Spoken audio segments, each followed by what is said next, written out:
ഇവന്മാരെ രണ്ടുപേരെയും കഴുകുന്നതിനെക്കാട്ടിലും പാടാണ് ഒന്ന് തുടച്ച് ഡ്രൈ ആക്കി എടുക്കാൻ. അതുപോലെ തന്നെ നമ്മുടെ മൈക്രോ ഫൈബർ ക്ലോത്തുകൾ അങ്ങനെ ഒരുപാട് നാൾ ഉപയോഗിക്കാൻ പറ്റത്തില്ല. കാരണം അതൊരു ഡാമേജ് ആവുന്ന ഒരു സിറ്റുവേഷൻ ആയിക്കഴിഞ്ഞാൽ നമ്മളത് മാറ്റിയില്ലെങ്കിൽ അത് പിന്നെ സ്ക്രാച്ച് ആവും, ഭയങ്കര ചാൻസ് ആണ്.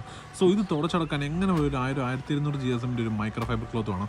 അങ്ങനെ ഒരു ക്ലോത്ത് നമ്മളിന്ന് നമ്മൾ ഓർഡർ ചെയ്തിട്ടുണ്ട്. സാധാരണ നമ്മുടെ ഈ കിട്ടിയിട്ടുണ്ട്.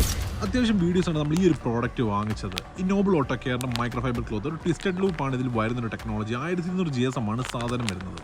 എന്തായാലും നമുക്കിതിൻ്റെ ഒരു അൺബോക്സ് ചെയ്തിട്ട് കാര്യം എങ്ങനെ ഉണ്ടെന്ന് നോക്കാം. സംഭവം തന്നെ സെറ്റ് തന്നെയാണ്. കാരണം ഒറ്റ തവണ നമ്മൾ ഒരു തവണ പോലും പിഴിയാതെ മൊത്തം നമുക്ക് വേണ്ടി തുടച്ചെടുക്കാൻ പറ്റി.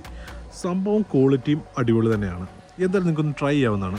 ഇത് വാങ്ങിക്കുമ്പോൾ നമുക്ക് ഇതിൻ്റെ കൂടെ ഒരു പ്രോഡക്റ്റ് കൂടെ കിട്ടുന്നുണ്ട്. ആ ഒരു മൈക്രോ ഫൈബർ ക്ലോത്തിനൂടെ കിട്ടുന്നതാണ് ഈ ഒരു വാഷ് മിറ്റ് കൂടി. ഇത് അത്യാവശ്യം ക്വാളിറ്റി ഉള്ളത് തന്നെയാണ്. ഈ രണ്ട് പ്രോഡക്റ്റ് കൂടി ഇപ്പോൾ 899 റുപ്പീസിനാണ് ഒരു ഓഫർ പ്രൈസ് ആയിട്ട് നിങ്ങൾക്ക് കിട്ടാൻ പോകുന്നത്. സോ ഈ രണ്ട് പ്രോഡക്റ്റ് നിങ്ങൾക്ക് വേണമെന്നുണ്ടെങ്കിൽ ജസ്റ്റ് ലിങ്ക് ഒന്ന് കമൻറ്റ് ചെയ്യുക. ഇതുപോലുള്ള കൂടുതൽ വീഡിയോസ് ഇപ്പോൾ തന്നെ ഫോളോ ചെയ്യുക. Thank you guys.